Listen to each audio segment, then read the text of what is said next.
I'm Devorah Wallen, and I'd like to share my Tea for Two, my Torah thought, for 2 minutes, more or less. This week is Parshas Noach, about the famous individual who at God's direction built an ark to save humanity from the flood that was brought to cleanse the world of its evil. You may recall, in last week's Parsha, the world had degenerated, and only the family of Hanoch, Enoch, was worthy of continuing humanity. It says Enoch walked with God, and then he was no more, for God took him.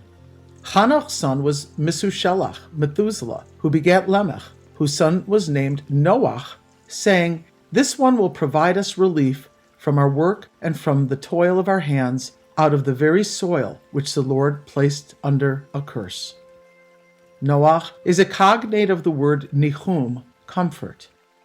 As people's behavior continued to deteriorate, the verse says, "When God saw how corrupt the earth was, for all flesh had corrupted its ways on earth, God said to Noach, I have decided to put an end to all flesh, for the earth is filled with lawlessness. Because of them, I'm about to destroy them with the earth."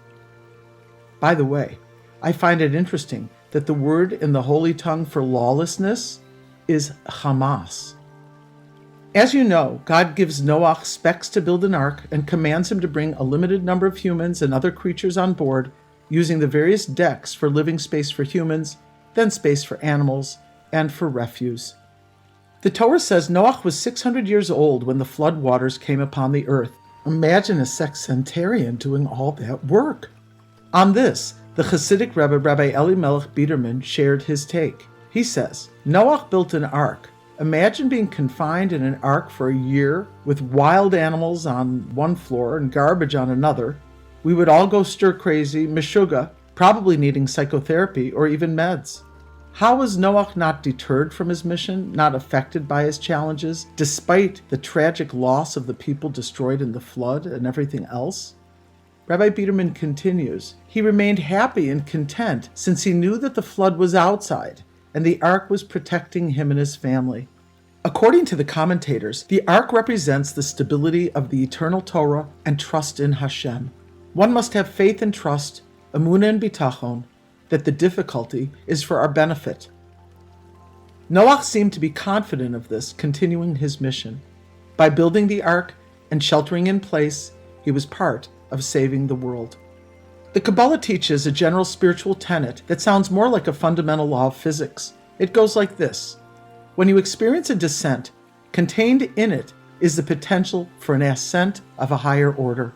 Sometimes the low or the loss creates an energetic tension dynamic that helps us transcend the problem in a greater way. Often, it is within the challenge itself that the greater energy is tapped, expanding our capacity and strength. The Ramban, Nachmanides, on his commentary on Genesis says, all trials in the Torah are for the good of the one being tried. Sometimes we're not able to foresee the greater good. Practicing bitachon, trusting that ultimately it will be good, helps get us there. It's sometimes hard to see the blessing amid the stormy conditions around us, but the Torah promises us that good will come from such disturbance. I call these times, with the tottering and the volatility, PMS, pre-Mashiach syndrome. The Rebbe answered an individual who was having doubts about the upsetting things he saw going on around him. The Rebbe's reframe was, if an alien entered an operating room, he would not conclude that the surgeon and his team, cutting the patient open, were doing something positive for him. Unbeknownst to the alien, without prior knowledge and perspective, he could not see the benefit. Today we find ourselves in an unprecedented time of confusion and instability. We're tempest-tossed alongside Noach's family in the Teva. As Rabbi Biderman taught us, however, we are protected by the Teva itself, by developing our core of confidence and trust that it's for an ultimate good. The storms outside cannot shake our inner ark, our haven, from the storm's waters. As the specifications are laid out, God tells Noach, Tzohar ta'aseh lateva, make a window for the ark. Although there are various commentaries about the word Tzohar, possibly a fine gemstone that functioned as a light or a window, both of these interpretations work here. Let us be able to use trust that beyond the storm, there is the promise for better times, that the ark and its illuminated window will help lead us to better seas ahead, with the ultimate calm after the storm, the coming of Mashiach Tzidkenu.